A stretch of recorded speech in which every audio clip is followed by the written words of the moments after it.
la clase de hoy fue en la guía de autoestudio, en un poco el teórico, por eso hay diapositivas que son de ahí directamente, o sea, las pueden volver a ver, y en la bibliografía recomendada de la guía de autoestudio, que era el Trasguerres, que igual me pareció bastante largo, digamos, medio tedioso, y el Behan Taylor, que es de donde más usé. Bueno,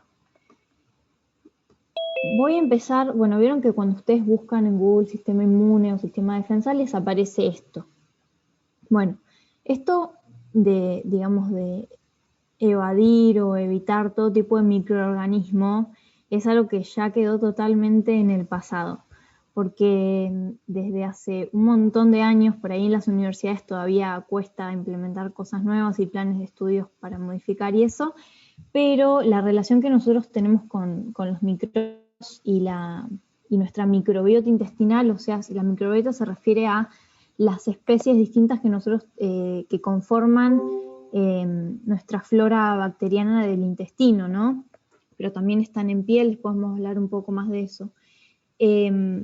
La composición de esta microbiota influye en un montón de aspectos de nuestros procesos de salud y enfermedad, y es algo en lo que por ahí tendríamos que empezar a poner más el ojo. La composición de esta varía según nuestra alimentación, según si tomamos antibióticos o no, según el estrés, según nuestra genética, según dónde estamos en el mundo, según cómo nacemos y incluso cuántos años tenemos. Hoy se habla incluso de una relación entre nuestras emociones y nuestro sistema nervioso central y la composición de nuestra microbiota. Y un concepto que he estado escuchando muy últimamente, estas son cosas, digamos, como para introducir y para que ustedes como que, bueno, vean más allá del programa, quizás Ceci igual se mantiene bastante actualizada y hay cosas de esto en el teórico, o sea, no les estoy dando una cosa que nada que ver, pero bueno, el eje de intestino-cerebro es algo que se ha estado estudiando y que, bueno, ya se conceptualizó por lo menos. Lo que sabemos es que, bueno, que a grosso modo el cortisol es un fuerte inmunomodulador, pero también las citoquinas y todo lo que corre por nuestra sangre, todo esto que vamos a ver desde células hasta mediadores humorales, tanto inespecíficos como más específicos, van a atravesar la barrera hematoencefálica en mayor o menor medida y esto va a influir y viceversa. Un montón de mediadores y péptidos, neuropéptidos, también influyen a nivel sistémico. Entonces hay que empezar como a unir un poco todo y no a separarlo, tipo, esto es sistema inmune, esto es sistema nervioso, esto es sistema endocrino, porque en realidad está todo relacionado. Bueno, yendo al tema, el primer nivel de defensa son nuestras barreras físicas y mucosas, las cuales no hay que subestimar porque, miren, esto es solo piel, y solo en la piel tenemos un montón de subbarreras, por así decirlo. Para empezar, la microbiológica, ¿no? Que tenemos a las bacterias que actúan como comensales en una relación de mutualismo con nosotros, y la primera transmisión que tenemos de esto es la materna. Se ha visto que la microbiota intestinal y cutánea de la madre está en los tejidos placentarios, o sea que el feto ya va a recibir ciertas especies incluso antes de nacer. Además, el parto vaginal se ha visto que como el feto tiene contacto con estos microorganismos residentes de la vagina de la madre, tiene un montón de beneficios en comparación a los partos por cesárea, bien, en donde es todo más quirúrgico, en donde no tenemos este primer contacto, y se está estudiando, pero se han encontrado asociaciones entre los partos por cesárea y un montón de enfermedades crónicas no transmisibles. Bueno, los determinantes que van a ser a la composición de nuestra microbiota cutánea, estamos hablando ahora,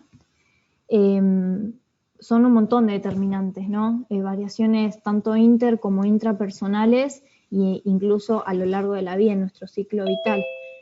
Hay algunas como preguntas muy interesantes que salen del teórico, que ustedes las pueden ver y están todas las respuestas, pero bueno, yo les voy a como hacer un repasito de esto. El hecho de cómo se mantiene esta flor en nuestra piel, bueno, se mantienen porque a lo largo de los años han desarrollado sistemas que inducen a la secreción de ciertas citoquinas que inhiben, por ejemplo, la producción de factor de necrosis tumoral y algunos interleucinas. Entonces esto hace a la tolerancia de estas bacterias en nuestra piel. Los mecanismos que ellas tienen para como contribuir a nuestra defensa son la competencia por ciertos ligandos, lo cual hace al anclaje de los microorganismos hacia nuestra piel, la modificación del pH, la competencia por nutrientes, o sea, los nutrientes en este caso serían, por ejemplo, aminoácidos, hidratos de carbono y demás. Incluso las mismas bacterias secretan sustancias que son biocidas, o sea, que matan a otros microorganismos y se ejerce toda una competencia.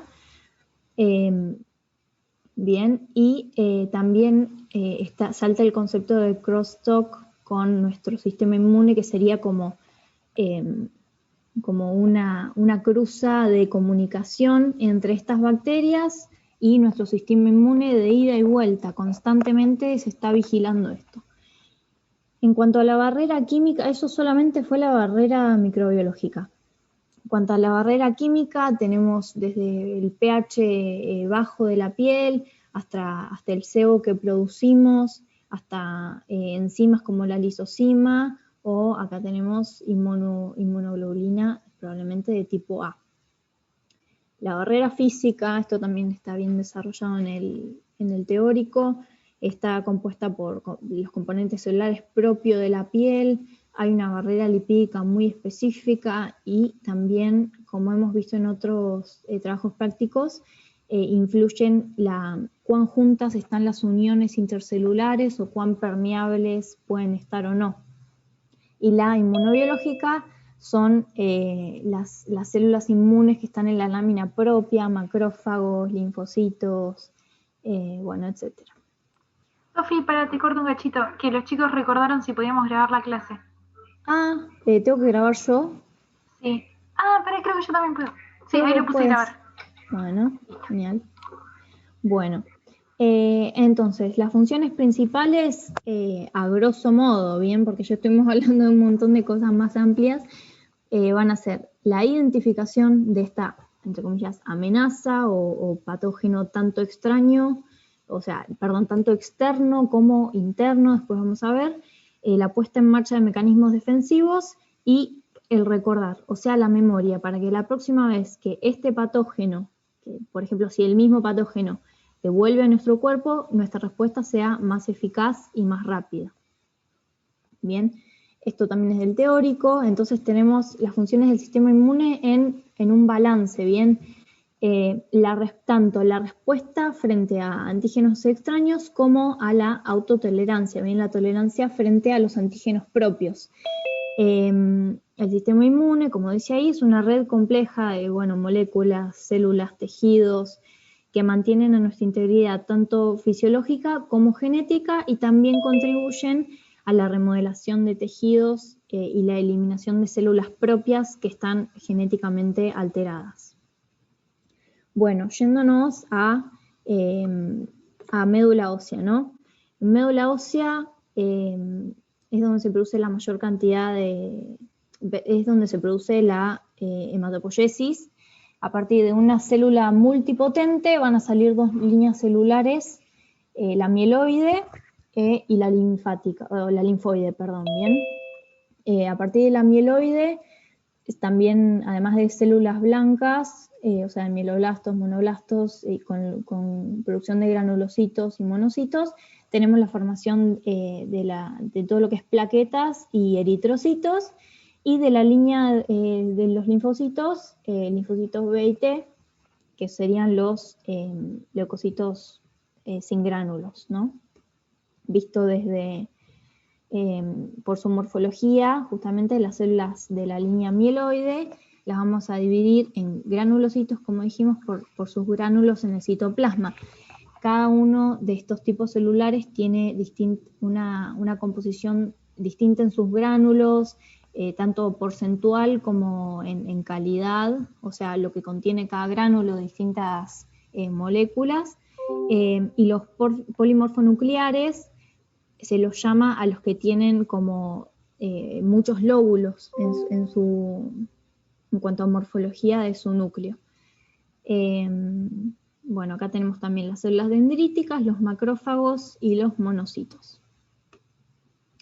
Bueno, vamos a empezar con la respuesta innata o natural o poco específica, concepto que seguramente ya habrán visto. Es una respuesta, es la primera línea de defensa, bien, ante cualquier estímulo antigénico.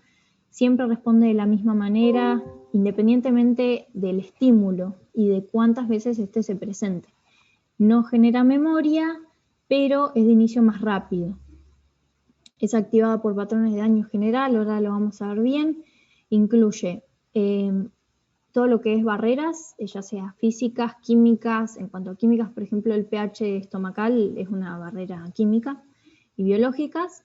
En cuanto a células principales, digamos, si tenemos que dividir todo esto, porque nosotros lo dividimos a modo de aprenderlo como organizadamente, pero en realidad el sistema inmunológico con el endocrino y con un montón de cosas más es uno solo, ¿bien? Así que siempre traten de establecer todas las relaciones que puedan, siempre pensándolo así no se pierden, pero hay que tratar de verlo como un todo. Entonces, en cuanto a células, monocitos y macrófagos, polimorfonucleares, natural killer y células dendríticas. Las células dendríticas, bueno, y todas estas, dijimos, principal línea de batalla en la respuesta innata. Y en cuanto a humorales o citoquinas, los principales son la interleuquina 1, la 10 y el factor de necrosis tumoral alfa. Pero esta respuesta no es tan inespecífica, ¿bien? Porque si fuera tan inespecífica tendría un montón de errores, lo cual llevaría con mucha más frecuencia a la autoinmunidad. ¿Por qué? Porque reconoce patrones moleculares asociados a patógenos y a daño celular, que es lo que conocemos como DAMP y PAMP, y los receptores TOL, que están presentes en estas células de inmunidad natural, como les decimos, y reconocen distintos tipos de bacterias con cierta especificidad. Si uno va a leer los receptores TOL, te dice, este receptor para este tipo de bacteria, este para este tipo de virus. Entonces no es tan inespecífico. Bien, acá, para que vean, los receptores de reconocimiento de patrones significa esto, y tenemos desde los toll-like hasta que son de membrana y endosomas, hasta otros que son de citoplasma, varía la localización. Y acá a la derecha, como a partir de una necrosis o de una apoptosis celular, se generan estos patrones moleculares asociados a daño, que son estructuras, como dice el teórico, filogenéticamente bien conservadas, bien establecidas, que están a lo largo de un montón de especies, ¿bien? Y que nuestro sistema inmune es capaz de reconocer e iniciar una respuesta inmune ante ellos. Fíjense, acá tenemos el queratinocito, ¿bien? Porque, a ver, por más que uno piensa que queratinocitos es célula de la piel, pero está recontra estudiado y está recontra visto que, bueno, ya dijimos todas las propiedades que tiene la piel como barrera, bueno, esta célula también. Fíjense cómo estos receptores de membrana toll-like se activan ante lipopolisacáridos, flagelina, que son todos componentes bacterianos, y van directamente a estimular la síntesis de proteínas y a secretar citoquinas, quimiosinas, antimicrobianos, bien, y bueno, un montón de respuestas más que también incluyen interleuquina 1, que ya estuvimos viendo la importancia en las fases tempranas de inmunidad. Vamos a hablar un poco de las células natural killer.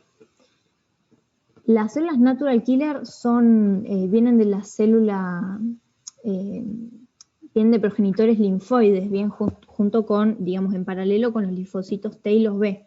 Son células relativamente grandes, tienen gránulos, y su mecanismo de acción puede ser o induciendo la apoptosis de estas células amenazantes o que serían células pre o cancerosas, o con organismos intracelulares, por ejemplo una célula infectada por un virus o una bacteria intracelular. Entonces pueden inducir la apoptosis o pueden directamente generar poros en la membrana celular de estas células. ¿Cómo va a ser esto? La célula natural killer,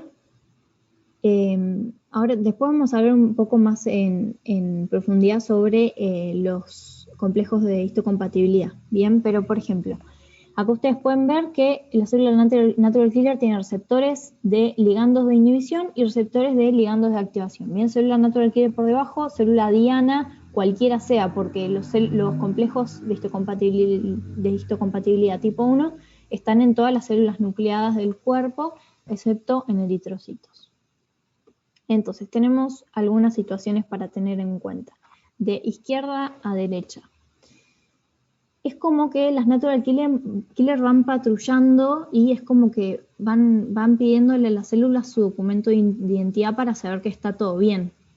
Entonces, en células normales, sanas, nucleadas, estas células, a través de su complejo de histocompatibilidad tipo 1, van a expresar un montón de ligandos que se van a unir a receptores de inhibición en la natural killer. Entonces, esto le va a dar el ok a la célula para, digamos, que la deje pasar, que acá está todo bien.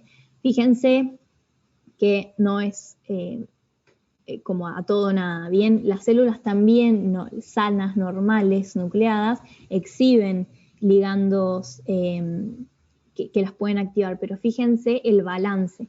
De izquierda a derecha, el de acá a izquierda, que es inhibición, tiene muchos más ligandos de inhibición. Entonces va a predominar la inhibición, la célula natural killer no va a reaccionar entre esta célula.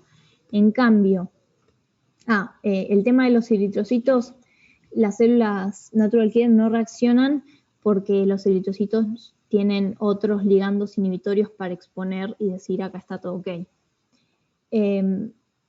Y en los otros dos casos, en los que la célula natural killer sí reacciona y sí ataca, entre comillas, puede ser o la inhibición reducida, o sea, la célula no presenta ligandos de inhibición, o directamente presenta muchos de ligandos de activación. Bien, son diferencias muy leves, ¿no? Bueno, ahora nos vamos al complemento, ¿bien? Las proteínas del complemento, ustedes saben, seguimos en respuesta innata, bien, natural. Las proteínas del complemento son proteínas solubles que viajan como proenzimas, digamos, producidas por el hígado, y según que las active, tenemos distintas vías. Tenemos la vía alterna, que es directamente estimulada por microorganismos, por bacterias, ¿bien? Digamos, esta es de la innata pura, esta es la más rápida porque uno, digamos, se encuentra un microorganismo y ya se desencadena. En cambio, la clásica es únicamente estimulada por anticuerpos. Entonces, para que haya anticuerpos para determinado antígeno, tuvo que haber pasado cierto tiempo en esa respuesta inmune. Entonces, la clásica, va a tardar más.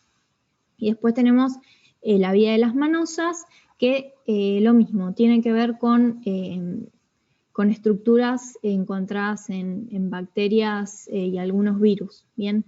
Entonces, la respuesta y los mecanismos de acción los podemos como dividir también un poco más entre estadios tempranos y estadios más tardíos de esta respuesta inmune. Los estadios tempranos incluyen la inflamación, después vamos a ver la C3A y la C5A, que son las anafilotoxinas, y también participan en opsonización y fagocitosis, o sea que se unen a microorganismos como para que se queden marcados y las células cuando los encuentren los fagociten. Y en la tardía ya se forma el complejo de ataque de membrana, que es esta formación de un poro y con la consecuente lisis microbiana. Bueno, hasta ahí, ¿vamos bien?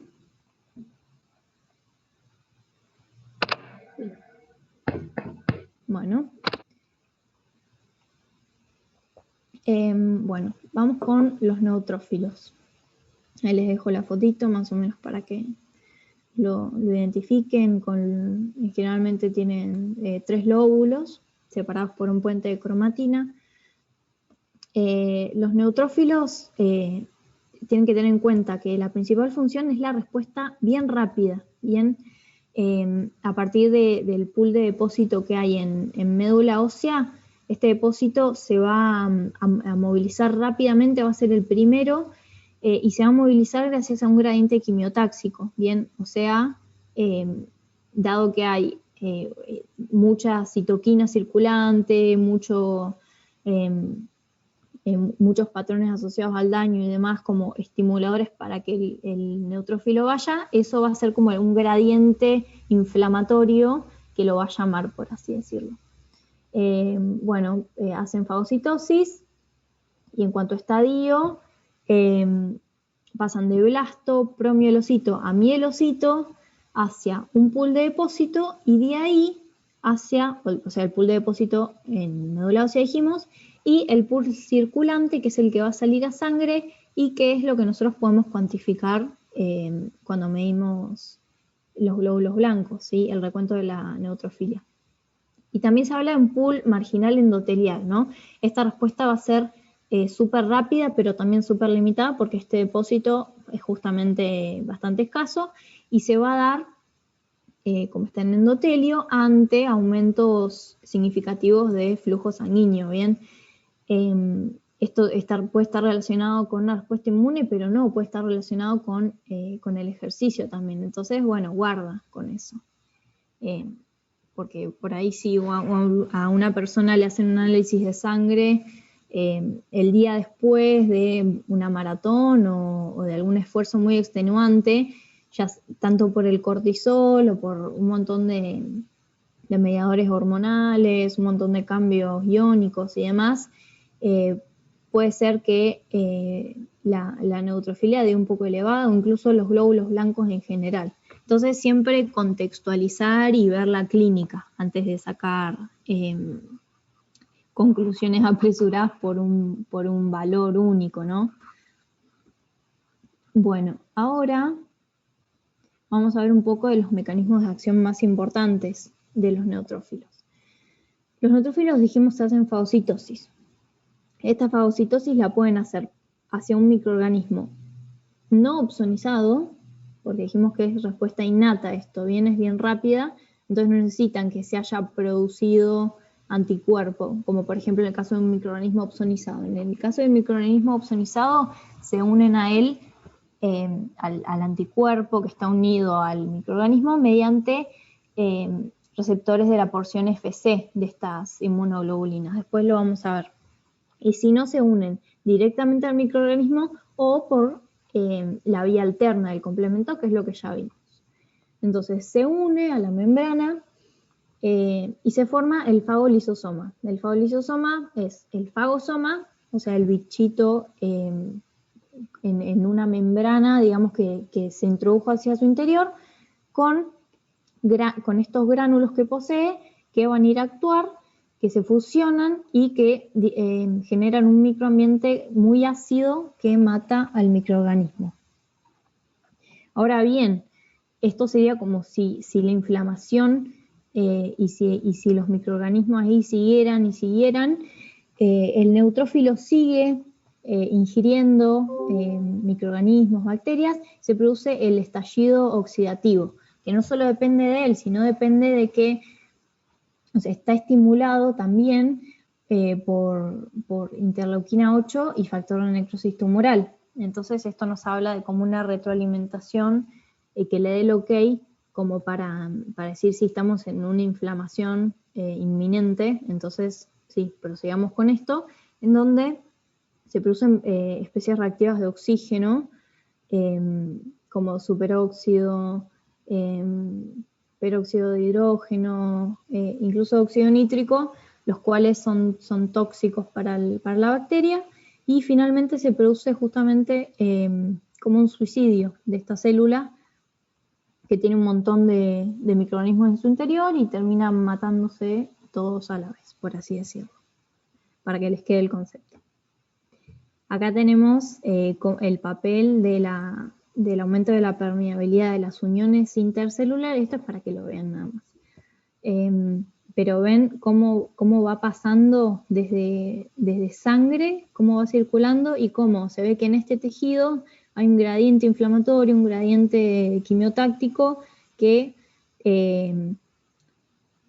también favorece a esta permeabilidad aumentada entre las uniones, y el leucocito se une primero por uniones bien específicas, integrinas, selectinas,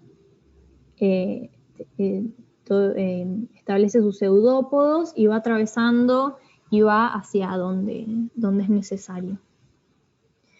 Bueno, acá los eosinófilos les puse acá estas fotitos porque si están aumentados los eosinófilos en general, porcentualmente es muy poco lo que contribuyen al recuento leucocitario.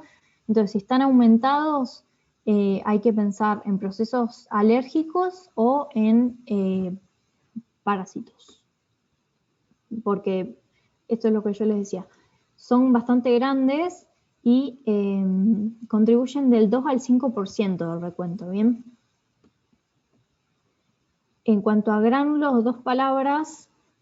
Yo sé que hay un montón de bibliografía, pero traten como de simplificarlo lo más posible porque es muy difícil aprenderse cada componente de cada célula. Y son cosas como que muy repetitivas en cuanto a lo que secreta, lo que no. Así que, bueno, vean cómo lo manejan.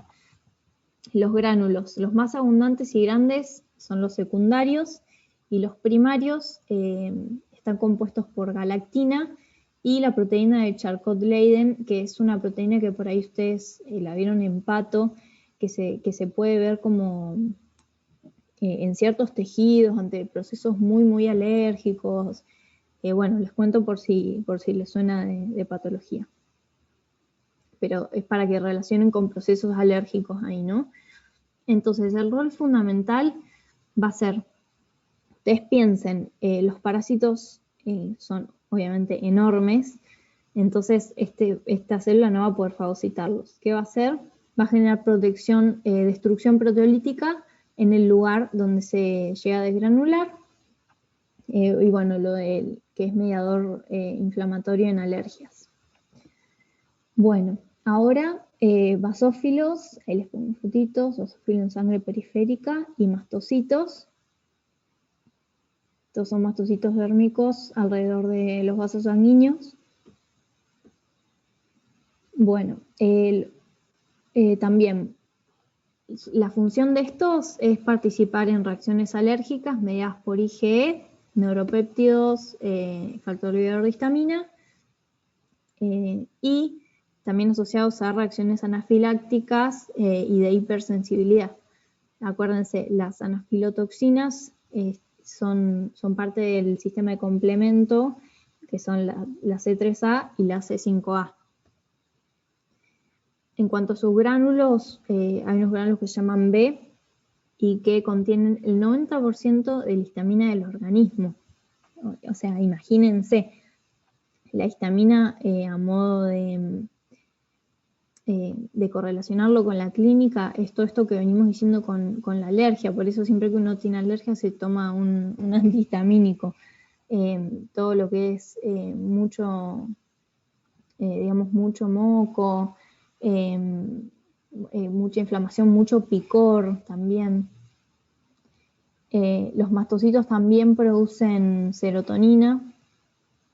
La serotonina es un vasodilatador y también poseen receptores afines para IgE, dijimos, que esto va a mediar la respuesta tisular a la inflamación alérgica o de hipersensibilidad, y la producción de factor necrosis beta e interleuquina 10 tiene que ver con procesos más de inflamación-reparación, ¿okay? Con remodelación tisular, o sea, más antiinflamatorio, ¿bien?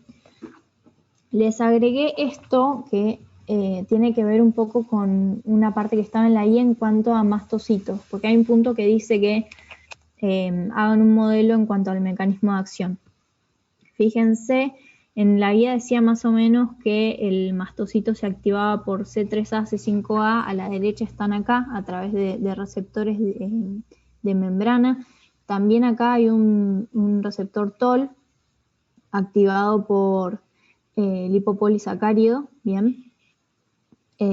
Y también acá está la porción, el receptor para la porción FC de la inmunoglobulina E. Bueno, acá arriba tenemos otros estímulos como péptidos endógenos, fármacos y drogas, y alérgenos, bien, el polen, gente que es alérgica al huevo, bueno, demás. Y yendo a la guía, ¿no? Decía que se activa una adenilatociclasa, eso no está acá, pero bueno, se activa una adenilatociclasa que aumenta el calcio intracelular y eso estimula la salida de los gránulos que posee, y también habla, que eso sí que no está, sobre la activación de la fosfolipasa que da lugar a la producción de ácido araquidónico y demás mediadores. Entonces, con la consecuente degranulación, con histamina, proteasas, heparina, prostaglandinas, que ahí dice abajo, citoquinas y quimiosinas y demás, como para que vean un modelo. Y vamos a hablar un poco de la histamina ahora, que tanto estuvimos hablando, que también era parte de la guía. Nos hablaba de distintos tipos de receptores, con distinta afinidad, distinta ubicación y distinto mecanismo de acción. En la inflamación, la liberación de histamina genera vasodilatación en el foco infeccioso.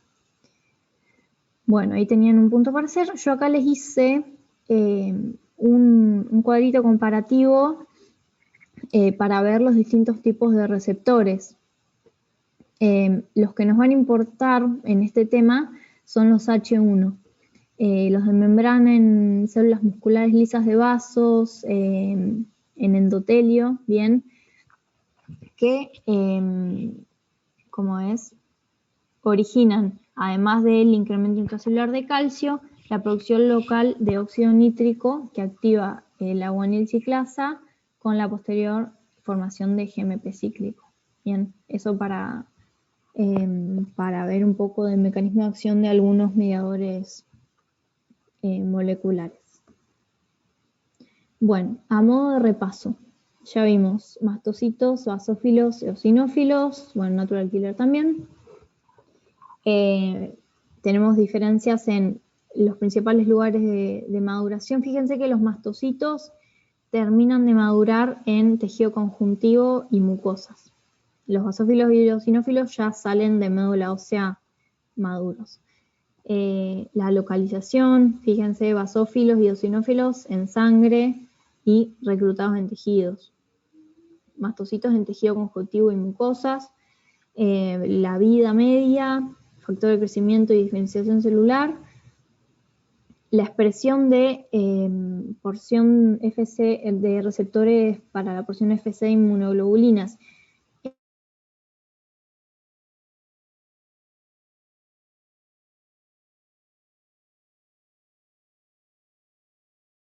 Esto nos habla de que los mastocitos y los basófilos van a depender mucho más en su mecanismo de los anticuerpos, ¿no?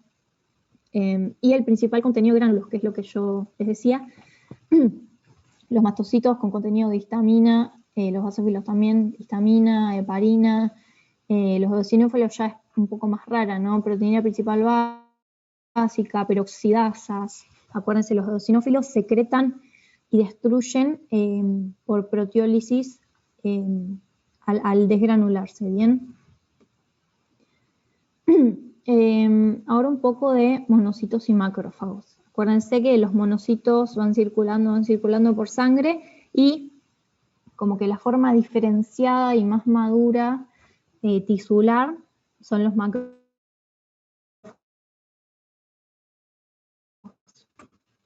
Y es una célula heterogénea del cuerpo. Tiene muchos nombres según el tejido donde esté. Bien.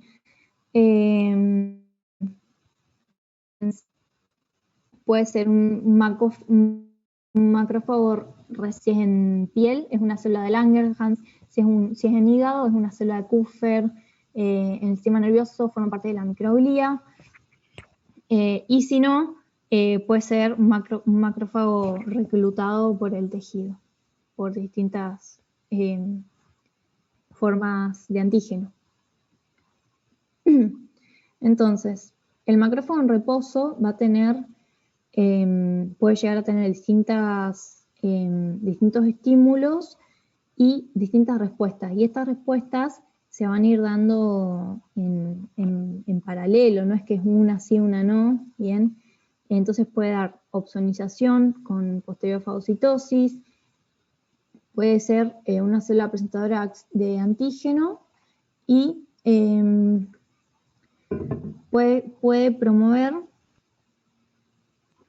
Sofi, aprovecho y te digo que a los chicos, igual a mí también se me cortó una vez ¿y y en también dónde? se le sigue cortando. No, igual es apenas como que se te traba, pero no sé... bueno, apagar la cámara de última, no sé si ayuda. A ver. Bueno, probamos con la cámara apagada.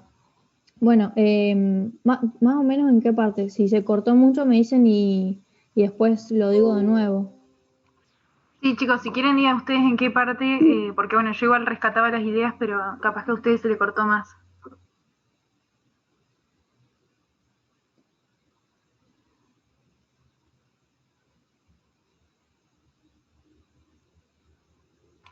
Bueno, dicen que creen que se entendió, así que...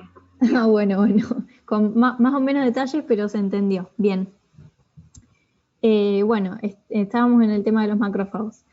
Los macrófagos, un macrófago en reposo, en un tejido, acuérdense, no va a estar un macrófago en sangre, es en tejido el macrófago ya, si no es un monocito. Puede ser estimulado por citoquinas, inflamación, etcétera, y también va a contribuir a la proliferación linfocitaria. Ahí va. Como les decía, es una población celular heterogénea que adapta su estado de activación y funciones al microambiente que haya alrededor de él. Esto también pasa con los linfocitos helper, con los reguladores, después lo vamos a ver, pasa lo mismo.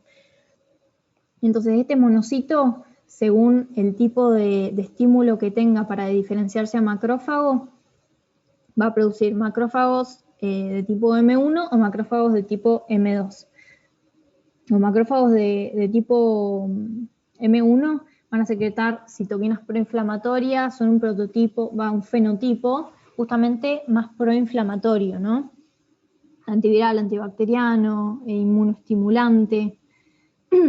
Y el macrófago M2, todo lo contrario, tiene que ver con la reparación de tejidos y angiogénesis, un poco de inmunosupresión. Porque, acuérdense que el sistema inmune no puede estar todo el tiempo con este tipo de respuestas de retroalimentación positiva, porque si no, ya nos pasamos al detrimento de tejidos y de células en sí. Por ello, tienen que existir estas citoquinas antiinflamatorias como es la interleuquina 10, los factores proangiogénicos, bien. Bueno, así que eso, tengan en cuenta como concepto general. Y acá... Disculpa, ¿te puedo hacer una consulta? Sí. Cuando hablan de moléculas proinflamatorias, ¿son las que nombraste al principio, en la siguiente arriba donde dice citoquinas proinflamatorias? Claro. Es como que muchas veces hay como prototipos de citoquinas o moléculas que son justamente muy, muy inflamatorias, el factor de necrosis tumoral alfa típico, la interleuquina 1 también, las 6. Esas 3 primeras son como las principales, ¿viste?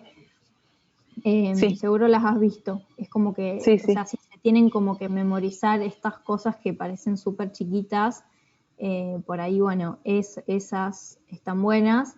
Y como antiinflamatoria, yo no sé por qué, pero como que siempre me acuerdo la interleuquina 10, esa está buena para acordársela. Bien, y gracias. después también pueden relacionar con todo lo que es antiinflamatorio, todo lo que es proangiogénico también, ahí tienen el factor de crecimiento endotelial. Pero bueno, más o menos con esas 3 proinflamatorias se entiende el concepto, no hace falta memorizarse todo. Bueno, bien, gracias.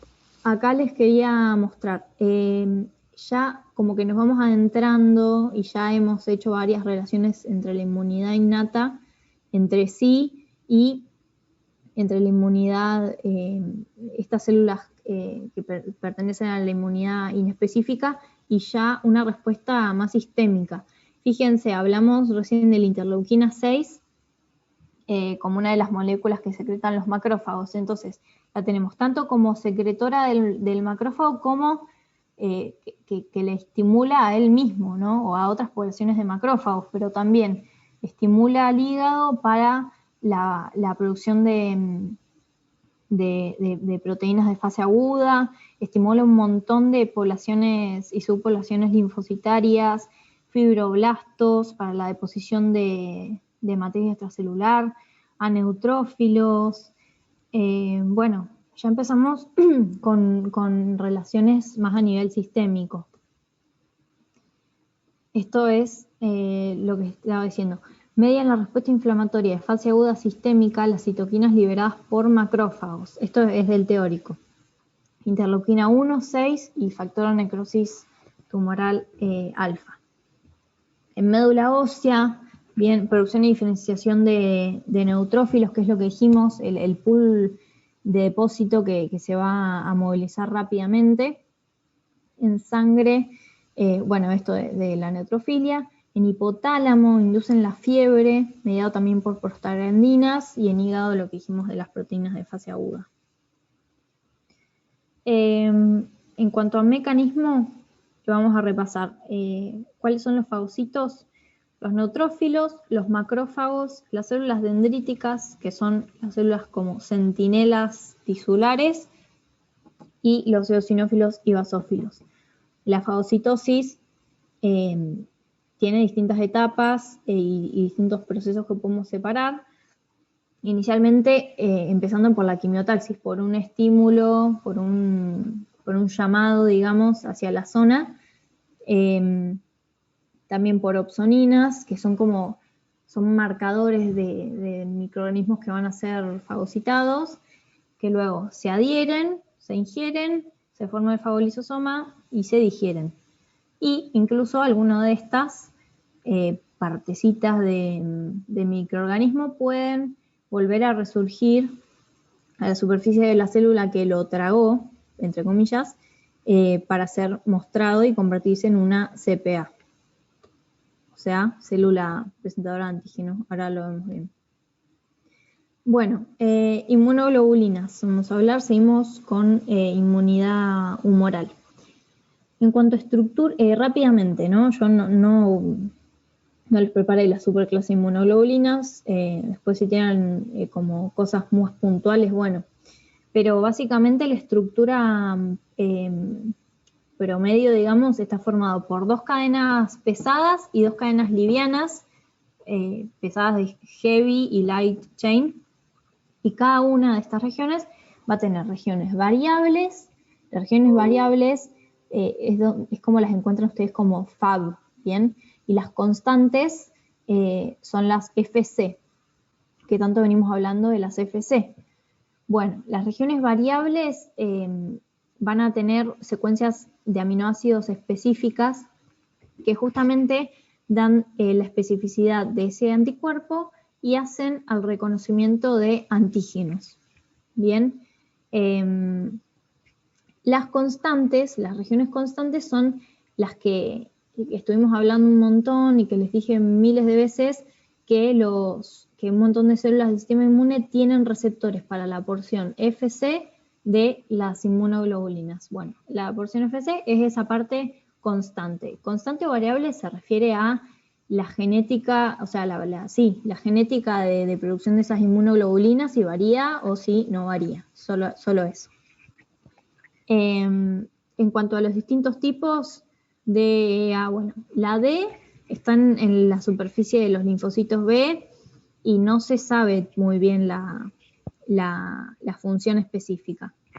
La E la asociamos más a procesos alérgicos, la A es la de las mucosas, del calostro, de la saliva, la G es la predominante en sangre, constituye el 70-75%, y, importante, atraviesa la barrera placentaria. Entonces, acuérdense, la IgG es la única inmunoglobulina que va a tener el bebé hasta que por lo menos empiece a formar las IgM propias. Y la M, la IgM, es la que más rápida que se desarrolla en respuesta primaria. Entonces, la aplicación clínica tiene que ver con esto último que dije de IgM, IgG. El patrón diferencial de anticuerpos entre IgM o IgG diferencia infecciones pasadas o recientes. Ahí les muestro como los distintos modelos estructurales.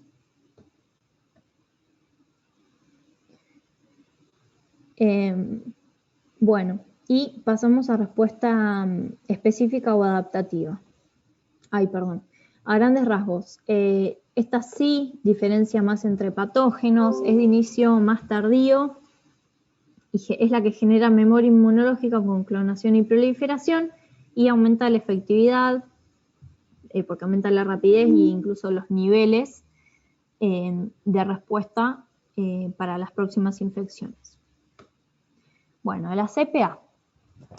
Las CPA son las células presentadoras de antígeno, tienen la capacidad de presentar un antígeno, y las células profesionales son los macrófagos, las células dendríticas y los linfocitos B. Ahí a la derecha arriba tienen unas fotitos de las células dendríticas que son mis favoritas. Estas células expresan complejo de histocompatibilidad tipo 1 y complejo de histocompatibilidad tipo 2. Ahora vamos a ver bien eso. Receptores FC para IgG, o sea, se unen a la parte constante de la IgG, y receptores del complemento. Bien. Ahí les muestro cómo una célula dendrítica, parece que se está comiendo al linfocito, bueno, pero le está haciendo una presentación de antígeno hacia el linfocito. Esto de la CPA es como en teórico, ¿no? Y para que como que quede guardado, es como el nexo bien tangible de la inmunidad innata y la específica. Bien, vamos a hablar un poco de los complejos de histocompatibilidad, a grosso modo, las diferencias más grandes. El complejo de histocompatibilidad de tipo 1 está en todas las células nucleadas, ¿bien? ¿Y cómo se forma? A través de proteínas intracelulares que son procesadas en el citoplasma por estructuras que son estos proteosomas, como ese coso ahí gigante, que forma péptidos, y la acoplación de ese péptido en el retículo endoplasmático con esta estructura, que es el complejo, van a irse a expresar a membrana, ¿ok? Y este complejo tipo 1 va a ser reconocido por linfocitos T citotóxicos o natural killer, como estuvimos viendo. Ok, entonces, acuérdense, proteosoma, proteínas intraplasmáticas. Ven que acá sale de la transducción de ADN. Bueno, acá es de ARN porque debe ser de otra especie, pero es lo mismo. Y acá tenemos las de tipo 2, ¿bien? Las de tipo 2 presentan péptidos a partir de proteínas extracelulares endocitadas por células presentadoras de antígenos, que se procesan en lisosomas para obtener el péptido y así acoplarlo en una vesícula, ¿bien? Se acoplan con una molécula de histocompatibilidad tipo 2 ya formada en el retículo y salen a superficie, ¿bien? Y ahí lo va a ir a reconocer un linfocito TCD4. Pero vieron esta como pequeña diferencia entre la expresión de péptidos propios o que están en realidad intracelular y esto que es primero la vesícula endocítica y después todo el proceso hacia la presentación del de tipo 2. Esto es importante. El reconocimiento HLA linfocitos, o sea, complejo linfocitos, se relaciona con correceptores, o sea, con los CD4 o CD8. Bien, entonces, el CD4 va a reconocer el complejo de tipo 2 y el CD8 va a reconocer el de tipo 1. Acuérdense que los linfocitos TCD8 o citotóxicos son parecidos a los natural killer. Directamente como que atacan y empiezan a producir sustancias que generan poros en esa célula que resultó, por ejemplo, cancerosa. Bueno, esto es lo que yo les decía de la CPA. Las células dendríticas son las únicas células capaces de inducir una respuesta inmune primaria. ¿Esto qué quiere decir? Que a partir de una célula dendrítica inmadura, ante el estímulo de, por ejemplo, lipopolisacárido, manosa o receptores TOL, maduran rápidamente, van a los ganglios e interaccionan con linfocitos naive o linfocitos vírgenes. Bien, acuérdense, esta interacción requiere de moléculas de histocompatibilidad que muestren el antígeno y moléculas coestimuladoras o correceptoras del linfocito. Bien, acá un modelito para que vean también, fíjense como en vez de una célula dendrítica, por ejemplo, un linfocito B le presenta un antígeno, estimula el CD4 y el CD4 lo estimula al que lo estimuló. O sea, va a estimular al linfocito B. Este linfocito B se puede convertir en un efector, o sea, en una célula plasmática que libere sus anticuerpos o en una célula de memoria. Bien, entonces acá va de nuevo. Los TCD4 reaccionan con moléculas de tipo 2 y los citotóxicos con los complejos de histocompatibilidad de tipo 1. ¿Se acuerdan que les dije de el microambiente en cuanto al macrófago y a cómo dependía de la estimulación del monocito, a qué macrófago se iba a diferenciar? Bueno, acá pasa lo mismo con los reguladores o los linfocitos T-helper, que pueden ser tipo 1, 2 o 17. Fíjense, bueno, ahí me quedo cortada, no importa, que dice lo mismo. Básicamente el T1 lo va a diferenciar, y cuando dice factor de diferenciación sería como qué moléculas estimulan su formación, ¿no? Entonces el TH1, interleucina 12, el 2 y L4, y el 17 y L6. ¿Y a qué enfermedades están asociadas? A bacterias intracelulares y virus, a helmintos y a bacterias extracelulares y hongos respectivamente. Y van a secretar distintas citoquinas. Fíjense que a veces secretan la misma citoquina que los estimuló. En el caso de los TH17, la IL6 ya es tanto que lo estimula como que lo secreta. Bueno, y en cuanto a linfocitos B, bueno, los linfocitos B se distinguen por la presencia superficial de inmunoglobulinas o anticuerpos, que constituyen los receptores de antígeno específicos de cada linfocito.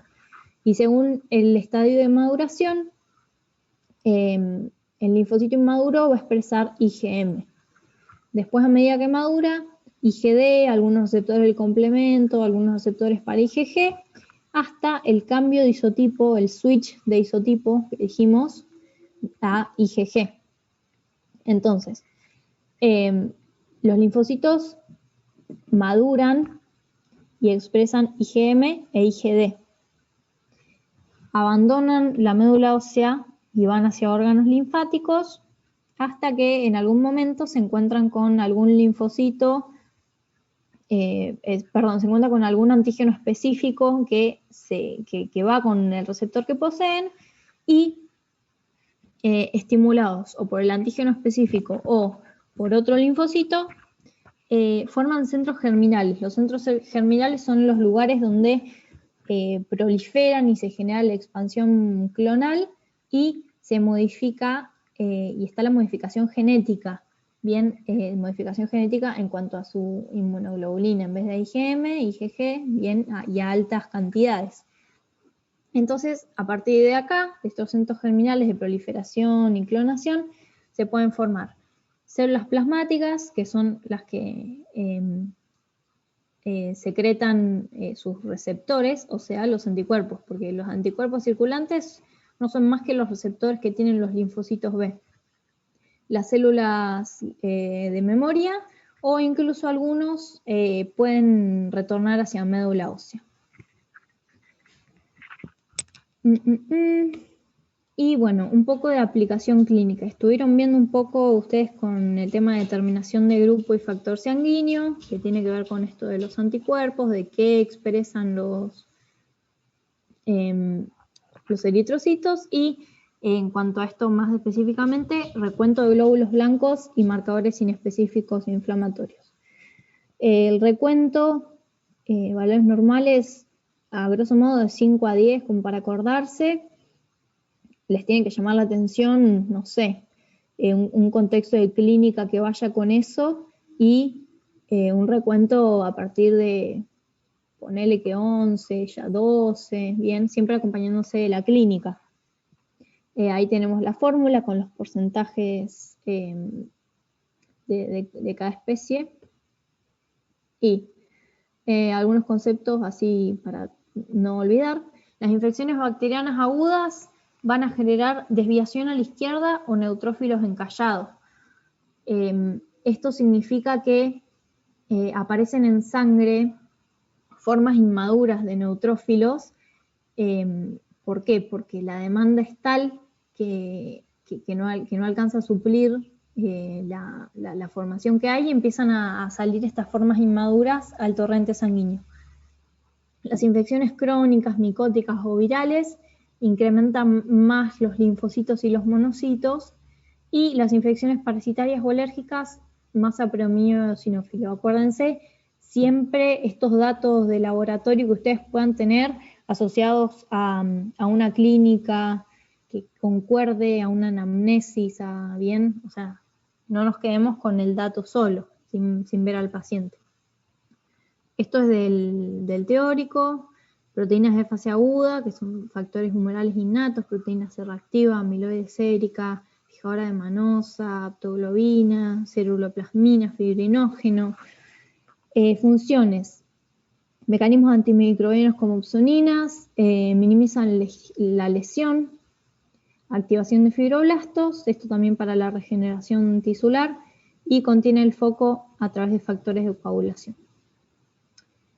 Acá tenemos el pico máximo en horas, la elevación inicial, y para cada reactante de fase aguda.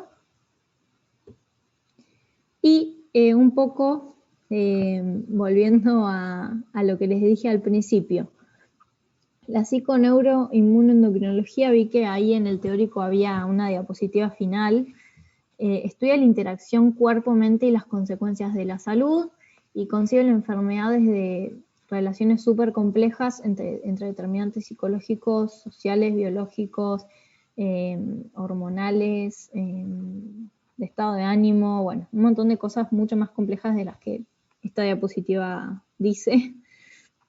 Por ejemplo, se sabe que los estímulos estresantes sostenidos en el tiempo, bien, o sea, el distrés está bastante asociado con enfermedades crónicas no transmisibles, incluso con estados psicológicos y psiquiátricos, con la ansiedad, la depresión. Estamos en una pandemia de ansiedad y depresión y de trastornos mentales, así que no lo dejemos de lado porque como futuros médicos es con lo que nos vamos a encontrar. Por eso es súper importante saber distinguir entre somatizaciones, entre trastornos realmente orgánicos. Hay que tener muy en cuenta esta relación mente-cuerpo, que es inconcebible que un médico no la pueda establecer, ¿no? Y bueno, todo esto de los disruptores endocrinos, por ahí han escuchado, con el tema de los ultraprocesados, qué estamos comiendo, cómo influyen nuestras hormonas, cómo dormimos, bien. Un montón de estas cosas están asociadas incluso con el cáncer. Así que para tener en cuenta que la salud, como dice la OMS, no es solo la ausencia de enfermedad, sino tiene que ver con un montón de cosas, con lo que comemos, con nuestra genética, con las actividades, la actividad física que hagamos, lo que consumimos y no solo de alimentos, lo que nos entra por los ojos, por los oídos, con nuestras relaciones interpersonales, cómo dormimos.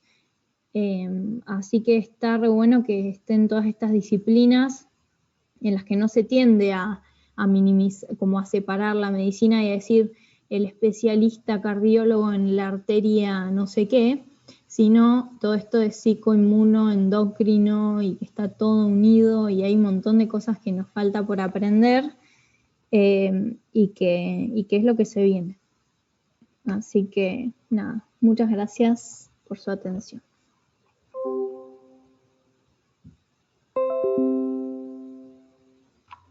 Muy bien, Sofía, re completo. Ahí dejé de compartir, ¿no? Sí. Sí, y ahí yo detuve la grabación. Bien, perfecto.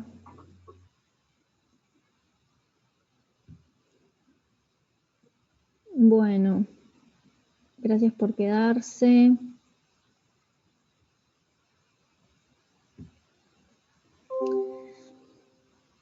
No sé si hay alguna duda, cómo están para rendir.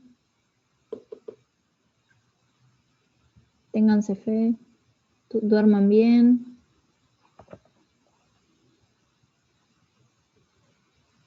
De la modalidad, la verdad que no, yo por lo menos no sé.